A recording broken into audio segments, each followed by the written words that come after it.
नाजरीन आदाब।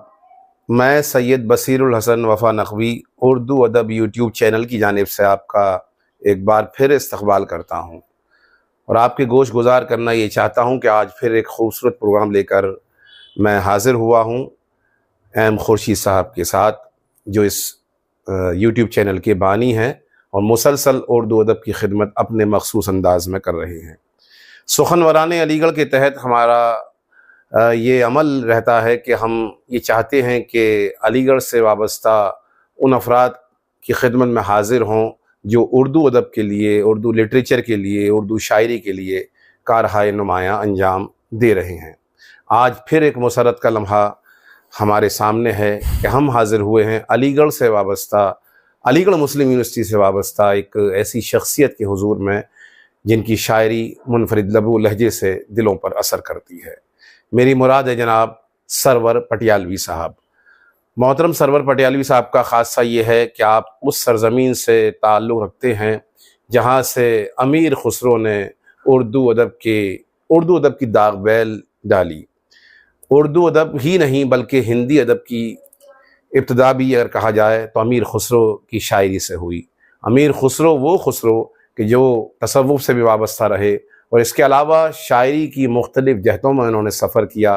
कहमुकरनियाँ, पहेलियाँ, दोहे, गज़लें और फ़ारसी शायरी, रेख्ता की शायरी उनके हुजूर में आकर फ़ख्र महसूस करती है। उसी सरज़मीन से वाबस्ता हमारे सरवर पटियालवी साहब मौजूद हैं।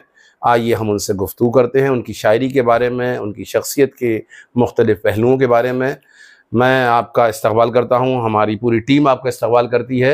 एम खुर्शीद साहब की जानिब से आपका इस्तकबाल, मेरी जानिब से आपका इस्तकबाल मोहतरम सरवर पटियालवी साहब। जी बहुत बहुत शुक्रिया।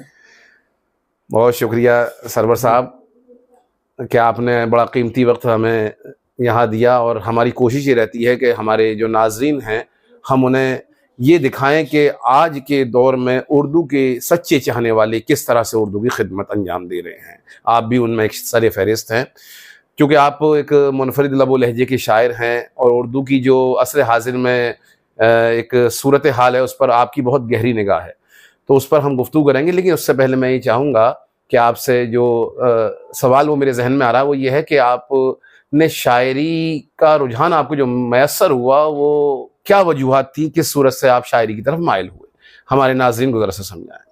शायरी का शुरू में मुझे ये था कि मुझे रिसाले पढ़ने का शौक़ था। गज़लें, नज़्में पढ़ता था मैं रिसालों में। जी। और मेरा उर्दू से ज़्यादा वास्ता नहीं था क्योंकि मैं पटियाली से ताल्लुक़ रखता हूँ। जी। तो मेरी इब्तदाई तालीम जो हुई वो पटियाली में हुई, प्राइमरी एजुकेशन, और वो हिंदी मीडियम से हुई। तो मेरी उर्दू वहाँ नहीं थी। जब मैं वहाँ से अलीगढ़ आया जी तो मेरी सेकेंडरी एजुकेशन जो हुई यूनिवर्सिटी के सिटी हाई स्कूल से हुई। तो वहाँ मैंने उर्दू की तालीम भी ली, हिंदी, उर्दू, इंग्लिश के साथ साथ।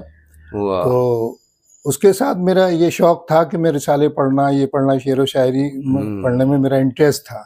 ऐसे ही मेरे दोस्त साथ में बैठे थे, हंसी मजाक में तुकबंदी करने लगे शायरी की। तो मैंने भी एक दो तुकबंदी की उसमें। तो फिर मुझे लोगों ने कहा नहीं बहुत अच्छा है, आपने बहुत अच्छा कहा, तो मेरा हौसला बढ़ा। तो मैंने और शायरी की। तो उसके बाद में ये हुआ कि मैं तालीम, क्योंकि मैं उस टाइम स्टूडेंट था जी। तो मैं ज़्यादा मुशायरों उसमें तो नहीं जाता था जी। बहरहाल वो थोड़ा बहुत चलता रहा, लेकिन उस ज़माने में कोई इस तरह का मीडिया नहीं था जी। सोशल मीडिया जो आज का मीडिया है। मैंने एक दो बार अमर उजाला और दैनिक जागरण, और उस जमाने में आज चलता था जी दैनिक आज जी। उसमें मैंने अपनी एक आध गज़ल भिजवाई थी और नज़्म थी, एक कविता थी जी। तो वो मेरी शाया हुई थी उसमें जी। उसी ज़माने में जब मैं स्टूडेंट था। लेकिन उसके बाद फिर मेरी तालीम मुकम्मल हुई जी। तो मैंने उर्दू अपनी तरफ से पढ़ी, क्योंकि मेरे बाद में जब मैं यूनिवर्सिटी में आ गया तो मेरे पास इंग्लिश मीडियम था, तो मैं उर्दू मेरे पास सब्जेक्ट नहीं था, क्योंकि मैं इंजीनियरिंग का स्टूडेंट था। माशाल्लाह। इंजीनियरिंग से मैंने डिप्लोमा इंजीनियरिंग किया है पॉलिटेक्निक से, इंजीनियरिंग से। तो वहाँ कोई उर्दू का सब्जेक्ट नहीं था। तो मैं अपना एडिशनल खुद पढ़ता था उर्दू। फिर मैंने जामिया उर्दू से भी पेपर दिए। क्या बात है। खुद शौकिया, कोई जॉब के लिए नहीं माशाल्लाह। लेकिन उससे जब मैं तालीम से फारिग हुआ तो उसके बाद में मैंने यूनिवर्सिटी में ही जॉब मुझे मिली बिल्डिंग डिपार्टमेंट में, कंस्ट्रक्शन डिपार्टमेंट, क्योंकि मैंने डिप्लोमा इंजीनियरिंग किया हुआ था। तो वहाँ जॉब मिली, तो वहाँ मैंने वहाँ जॉब करता हूँ। तो ये रहा, और बीच में ये रहा कि फिर शुरू में तो मैंने मुशायरे भी अटेंड किए और छोटे छोटे मुशायरे करवाए भी मैंने। अच्छा। जब मैं सराय रमन में रहता था उस दौर में, सराय रमन, तो मैंने सराय रमन चौक में और मुशायरे वहाँ बहुत होते थे। स्कूल में लोकल लेवल के जो शायर थे उनको बुला के मुशायरे भी करे।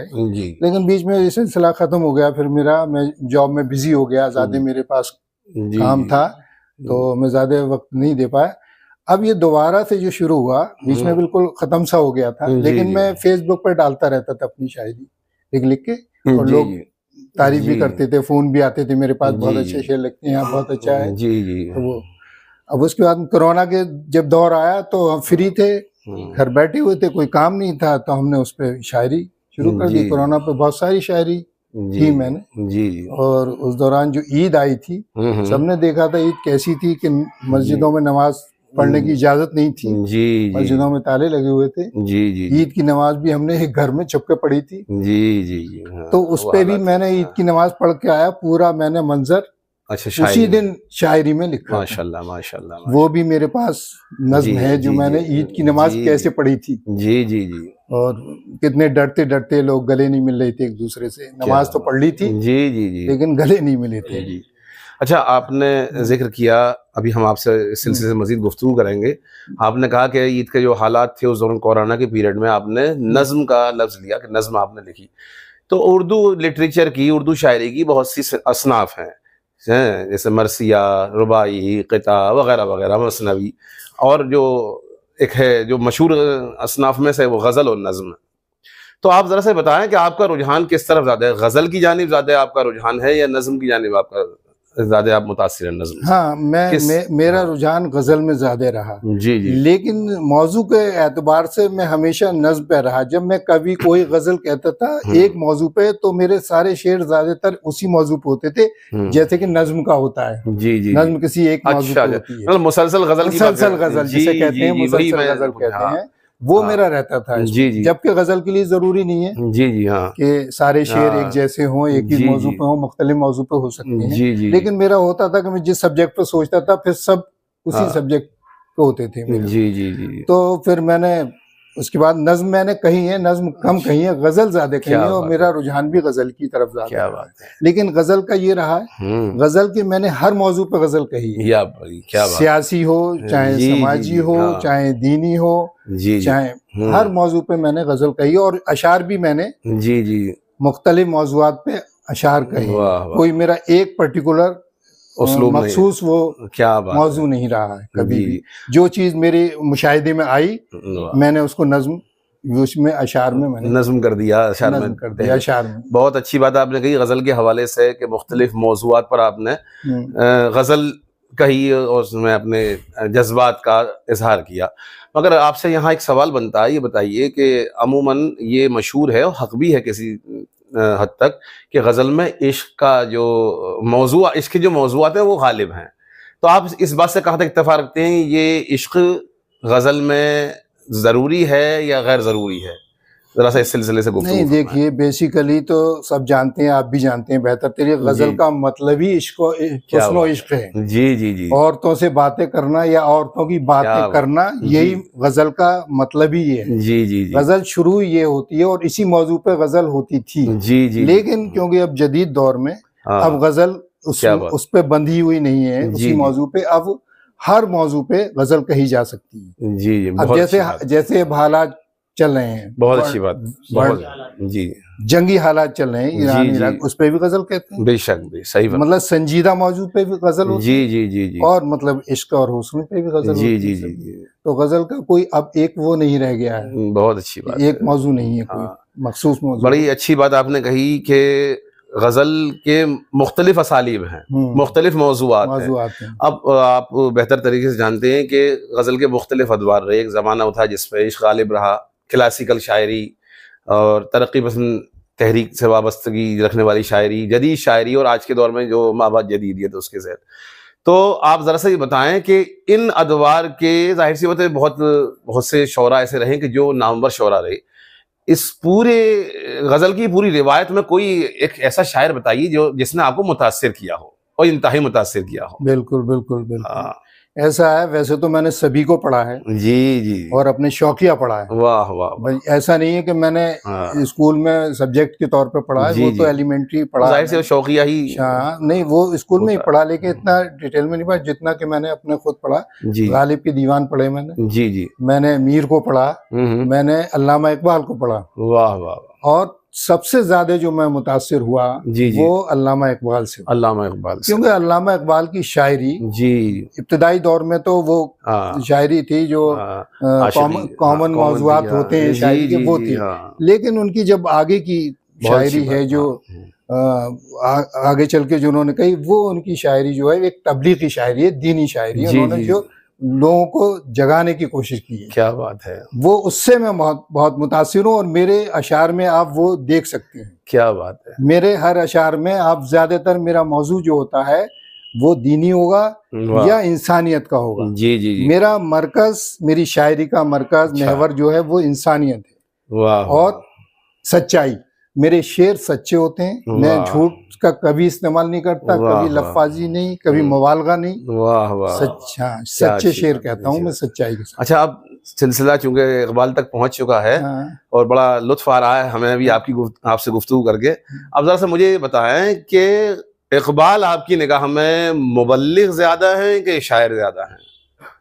एक वो मैसेंजर, एक मैसेज देते हैं, अपने पैगाम जो देते हैं, पैगाम की आपने बात कही, सच्ची शायरी की बात कही। जाहिर सी बात है कि जो मुस्लिह कौम होगा वो एक मैसेज देगा, एक पैगाम देगा, तो वो पैगाम गालिब है उनकी शायरी में, ये शायरी गालिब है उनकी मैसेज नहीं। देखिए, बुनियादी तौर से तो वो शायरी थे। क्या बात। लेकिन उसके बाद उन्होंने जो मैसेज दिए जी जी शायरी के थ्रू, क्या बात, तो वो एक मैसेंजर हो गए वो। क्या बात है। बाद में शायर के साथ साथ मैसेंजर भी हो गए। जी जी जी। उन्होंने अपनी आखिरी दौर में तो पूरी शायरी जो है वो जी इसी मौजू पर की है। उनका सवाल शिकवा और जवाब शिकवा बहुत मशहूर, बहुत ही मशहूर है। जी जी जी। हाँ, तो जिसकी वजह से वो मशहूर हो गए।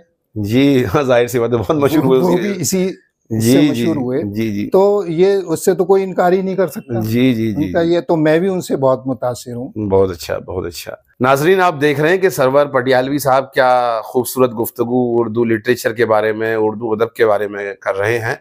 और इकबाल के बारे में जो उन्होंने कहा वो जाहिर सी बात है कि एक बाशऊर शख्सियत ही कह सकती है और जो इसका मुताला वसी हो। अब आइए थोड़ा सा और आगे बढ़ते हैं और सरवर साहब से और मज़ीद गुफ्तगू करते हैं। सरवर साहब, ये तो बात रही इकबाल की और उनकी शायरी की और उनके पैगाम की, लेकिन इकबाल के अलावा भी उर्दू अदब के बहुत से गौहर नायाब हैं और ऐसे ऐसे शौरा हैं कि जिन्होंने उर्दू अदब को इंतहाई फ़रोग़ अता किया और अपनी मिसाल आप हैं। गालिब, मीर तक़ी मीर वगैरह वगैरह। इनसे हट के हम बात करते हैं क्योंकि जाहिर सी बात ये तो सबके पसंदीदा हो सकते हैं और इनकी शायरी भी सबको ज़्यादातर याद है जो उर्दू के चाहने वाले हैं, उर्दू के मुसाफिर हैं। मुझे आप ये बताइए, जदीद दौर में हम आते हैं, जदीद गज़ल की जो शायरी होती है वो क्या खुसूसियत रखती है और उसका कौन सा शायर आपको पसंद है? देखिए, जदीद दौर में शायरी में मैंने बशीर बद्र को पसंद किया। क्या बात है।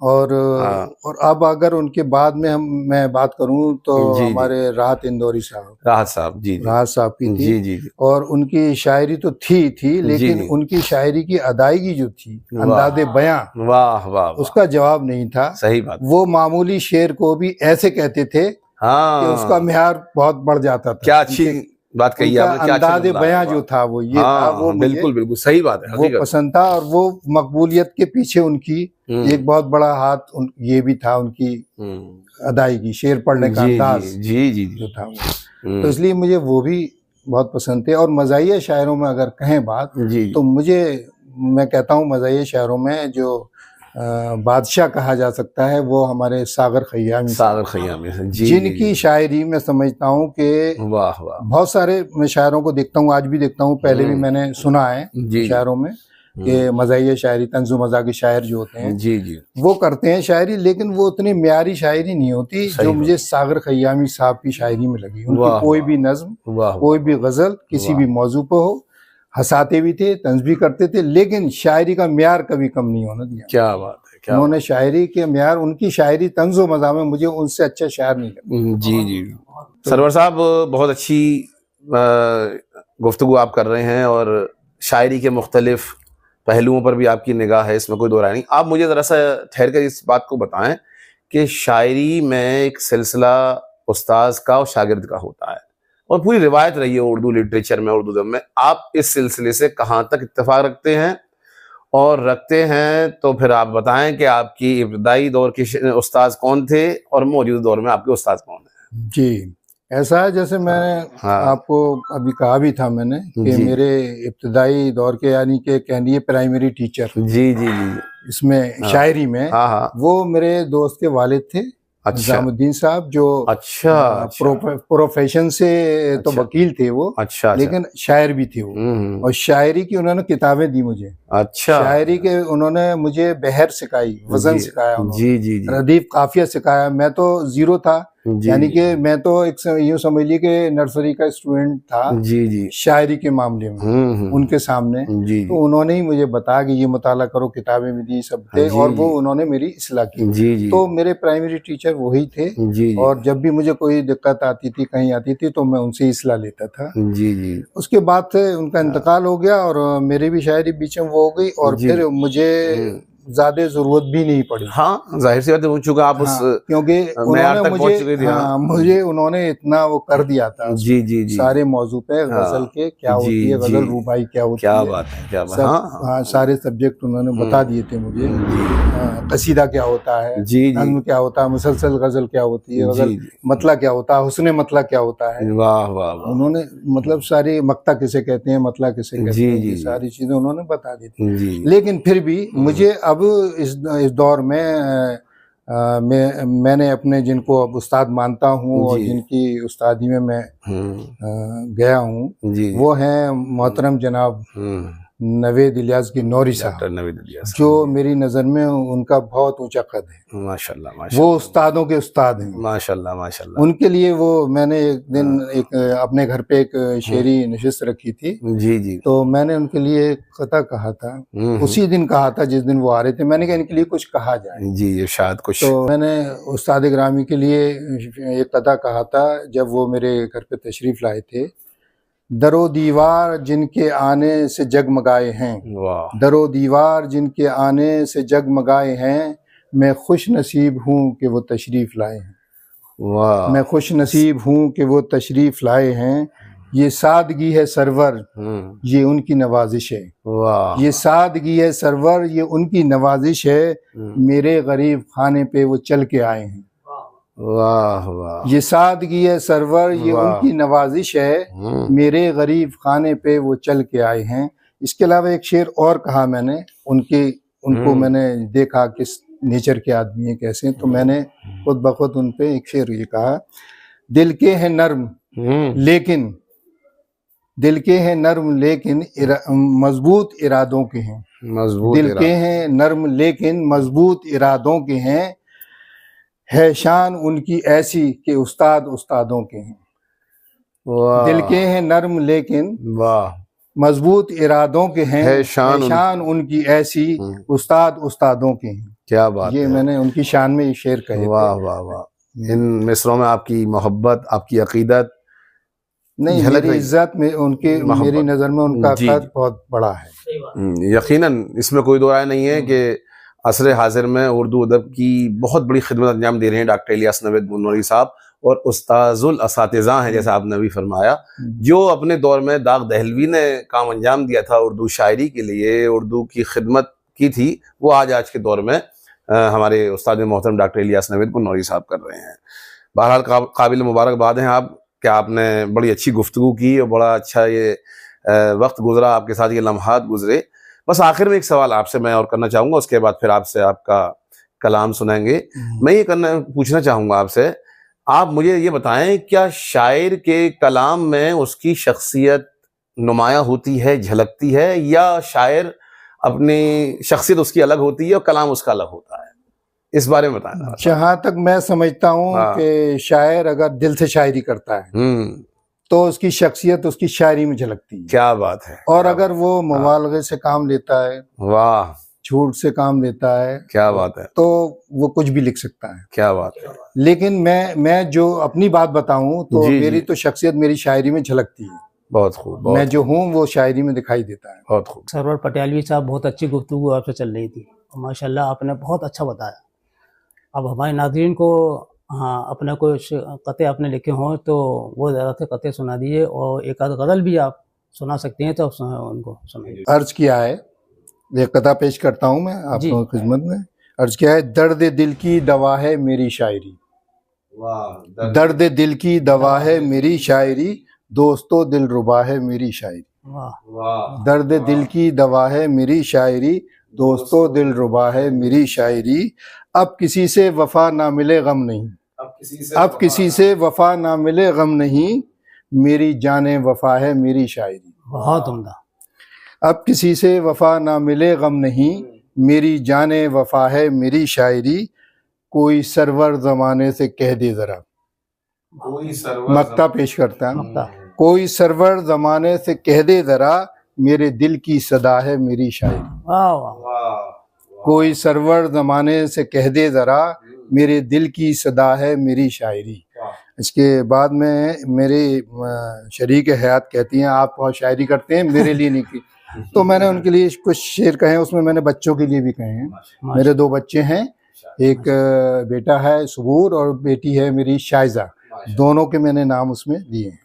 तो मैं चाहता हूँ तरन्नुम से पढ़ दूँ। जी जी बिल्कुल, कि तरन्नुम से मैं पढ़ता हूँ। कथा है ये, दिल की धड़कन और सांसों की रवानी आप हैं, दिल की धड़कन और सांसों की रवानी आप हैं। रूठ ना जाना कि मेरी जिंदगानी आप हैं, दिल की धड़कन और सांसों की रवानी आप हैं। बच्चों के लिए कहा है मैंने, शाइज़ा है दिल का टुकड़ा, आँखों का तारा सुबूर। शाइज़ा है दिल का टुकड़ा, आँखों का तारा सुबूर। मेरी दुनिया मेरी जन्नत मेरी शानी आप हो, मेरी दुनिया मेरी जन्नत मेरी शानी आप हो। शानी मेरी मिसेस का नाम है, शानी कहते हैं, निकनेम। अच्छा, एक शेर और ऐसी उसका है, हम अधूरे हैं जहां में एक दूजे के बिना, हम अधूरे हैं जहां में एक दूजे के बिना। आपका किस्सा हूँ मैं, मेरी कहानी आप हैं। आपका किस्सा हूँ मैं, मेरी कहानी आप हैं। बस ये 3 शेर थे। बहुत अच्छा आपने सरवर साहब सुनाया और बड़ी तबीयत खुश हुई, बहुत उम्दा। शुक्रिया शुक्रिया। हाँ, एक गज़ल और आप सुना दिए ताकि हमारे नाज़रीन मुंतज़र हैं आपकी गज़ल को सुनने के लिए। चलिए साहब, हाजिर करता हूँ, आपके हुक्म की तामील होगी। मैं गज़ल पेश करता हूँ। और गज़ल क्या है, ये आजकल के जो हालात हैं, हालात हाज़िरा पर जो जंग के हालात चल रहे हैं और दुनिया में वर्ल्ड वार के हालात बन रहे हैं और सियासी हालात जो होते हैं, उस पर मैंने एक गज़ल कही है जिसमें मैंने कहा है खुदा से, या खुदा जग में तेरे क्या हो रहा है आजकल, या खुदा जग में तेरे क्या हो रहा है आजकल, जज्बे इंसानियत क्यों सो रहा है आजकल, जज्बे इंसानियत क्यों सो रहा है आजकल, कोई भी गमख्वार अब पाता नहीं हर आदमी, कोई भी गमख्वार अब पाता नहीं हर आदमी, बोझ अपनी लाश का खुद ढो रहा है आजकल, बोझ अपनी लाश का खुद ढो रहा है आजकल। अगला शेर है, पेड़ नफरत का कभी फलता नहीं हर आदमी, पेड़ नफरत का कभी फलता नहीं पर आदमी, पेड़ नफरत का कभी फलता नहीं पर आदमी, बीज नफरत के ये क्यों फिर बो रहा है आजकल, बीज नफरत के ये फिर क्यों बो रहा है आजकल। अपने मतलब के लिए हर एक लीडर किस कदर, वाह, अपने मतलब के लिए हर एक लीडर किस कदर खून हाथ खूने बेगुनाह से धो रहा है आजकल। हाथ खूने बेगुनाह से धो रहा है आजकल। खून की होली जो खेली जा रही है हर जगह, खून की होली जो खेली जा रही है हर जगह, देखकर सरवर मेरा दिल रो रहा है आजकल। अच्छा, देखकर सरवर मेरा दिल रो रहा है आजकल। शुक्रिया, बहुत बहुत शुक्रिया। बहुत शुक्रिया मोहतरम सरवर पटियालवी साहब। हम पूरी टीम की जानिब से, उर्दू अदब यूट्यूब चैनल की जानिब से आपका शुक्रिया अदा करते हैं। आपने बड़ा कीमती वक्त हमें फराहम किया और यकीनन हमारे नाजरीन आपकी गुफ्तगू से, आपकी शायरी से मुतासिर हुए हैं। और मैं चाहूँगा कि इंशाल्लाह आइंदा भी किसी मौके से आपसे गुफ्तगू की जाए, क्योंकि अभी कुछ तशनगी बरकरार लगती है। नाज़रीन, आपने समाअत किया मोहतरम सरवर पटियालवी साहब को, कितनी बेहतरीन गुफ्तगू इन्होंने की। और हम फिर किसी प्रोग्राम में मिलते हैं किसी अदबी शख्सियत के साथ। तब तक आप हमें इजाज़त दें। सरवर साहब, बहुत बहुत शुक्रिया। आप लोगों का आदाब।